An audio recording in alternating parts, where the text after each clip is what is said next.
Note to ESPN, you're not helping LeBron James.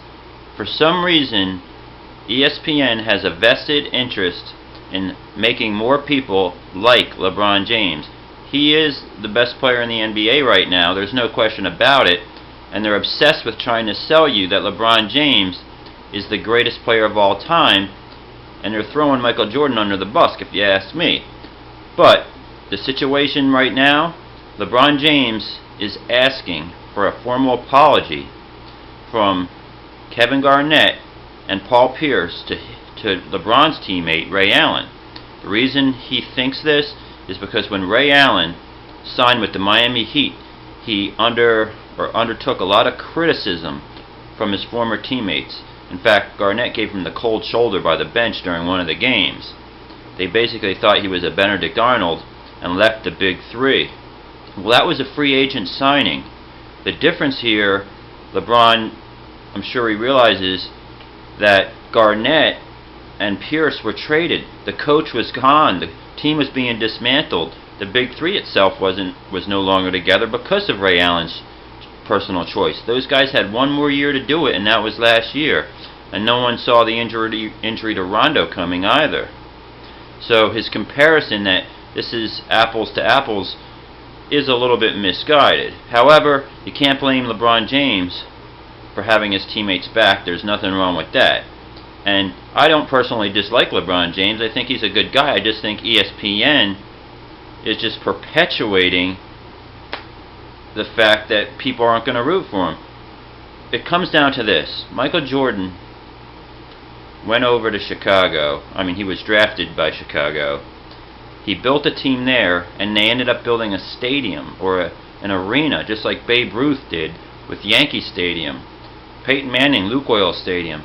The great ones take a bad, horrible team and lead them into prosperity, like Kevin Durant's dream in Oklahoma City. It hasn't come true yet, but that's what he's trying to do. Of course, sports fans who look for that underdog to win and root for the underdog aren't going to root for a super team like the Miami Heat of superstars. You have two guys that are franchise players in Dwayne Wade and LeBron James. So even though Dwayne Wade was loved, he's going to take on a little bit of a villain's role himself, being on the team. That's to be expected. So ESPN, stop trying. People have made up their mind who they're going to root for. And this constant comparison with LeBron James and Michael Jordan is disrespectful to Kobe Bryant, if you ask me. I root against Kobe Bryant every time he plays. I'm a Sixers fan. My favorite player of all time, Allen Iverson, the answer. That it was David versus Goliath, and he won almost every time. Iverson had no business winning the MVP at that size. Not just because his height, but he was very skinny, and he just went up against these monsters, took it to the hole fearlessly. Now, is LeBron James one of the greatest players of all time? Absolutely. But ESPN just needs to let things happen organically. If his game develops the way Jordan did late in his career, when he developed that fadeaway shot and posted up more because he didn't jump as high, well then so be it.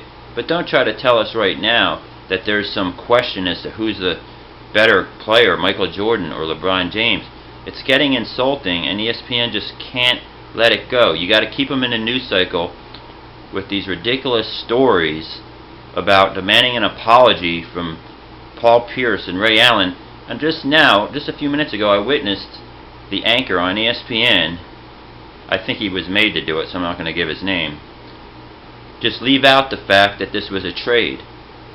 Props to Skip Bayless, who did not leave that out earlier on ESPN First Take, but as far as the regular ESPN channel, not ESPN2, you're not going to get a straightforward opinion about anything. They just want you to believe what's probably lucrative to them.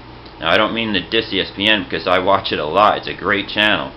But just stop trying to deify King James. It's the same thing when ESPN tries to vilify someone. They had their experts, their baseball insiders, tell us that Alex Rodriguez would never play another game in a Yankees uniform. And what happened? He played the rest of the season, so you don't hear about that anymore. But they're still on him. They still want to try to play their part in getting this guy out of baseball, just like they want LeBron James to be considered the greatest player ever, just so they could cover it that way. Well, back to the Nets game tonight.